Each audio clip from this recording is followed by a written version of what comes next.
Friday morning, April 12th, 2017. This is the weekly garden update. Been on jury duty for the last couple of days, so I've kind of neglected the garden a little bit. Here are the rogue tomatoes.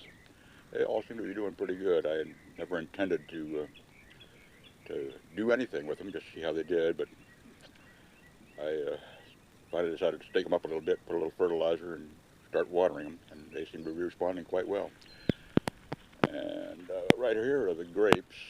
They seem to be growing okay. I don't know whether I'll get any grapes this year or not. Santa Rosa plum tree. I don't think we're going to get any plums, but it's still a young tree. And the passion fruit. We are starting to get some blossoms on the passion fruit. You can see them there. Hopefully we'll get some fruit out of that.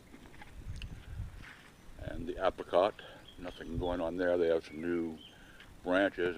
There were some blossoms earlier in the year, but nothing right now. The blackberries, well, you know, I don't think we're going to get a lot of blackberries this year, but some are starting to ripe up already. That's the new blackberry. That's the lullaberry. Let's see how that one does. I'll split that later this year. The dragon fruit seems to be growing pretty good. I don't see any problems with it. Hopefully it'll grow up enough and start cascading over the trellis.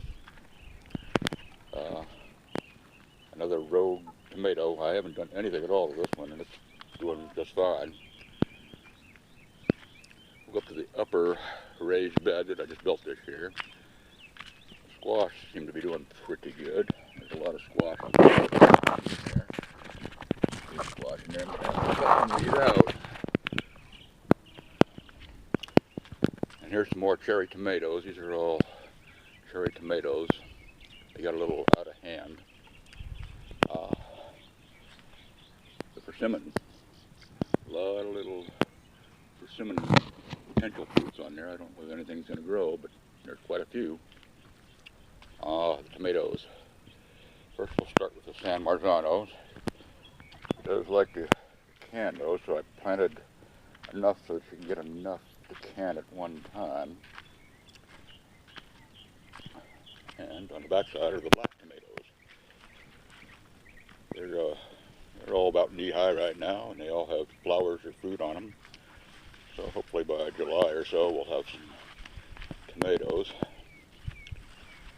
We'll get going back toward the persimmon and around to cucumber row. There's some cucumbers coming. There's some beans further on down the line. I just noticed there's some little Polly Sun Gold tomatoes that are starting to ripen up on me. And we'll move past some more rogue tomatoes, the Anasazi beans. Just about maybe 10 days in the ground, and they're doing pretty good. And of course, remember the giant spaghetti squash. Not getting any smaller, that's for sure. There's like 4 or 5 of them on that one vine. On the upper raised bed again, some more tomatoes and some more squash. And in the background there's the milkweed, the butterflies seem to like. And here's the early girl tomato. Looks like there's going to be some tomatoes on that pretty soon. And the San Diego tomato. There's quite a few tomatoes on it. There's asparagus patch. There we go. Maybe next year. And the tomatillos. We already got some tomatillos off of that. There's a lot more coming, so we'll see how those do. Another San Diego tomato. The sunflowers. Pretty. A lot of limes. Not limes, lemons. And this is Lover's Lunch tomato.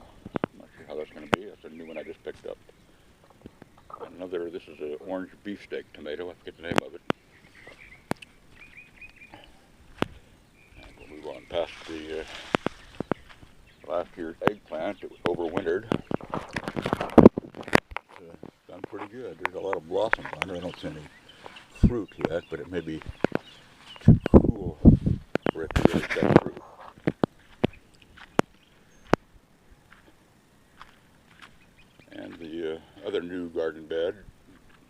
tomatoes and some tomatillos and some squash in here.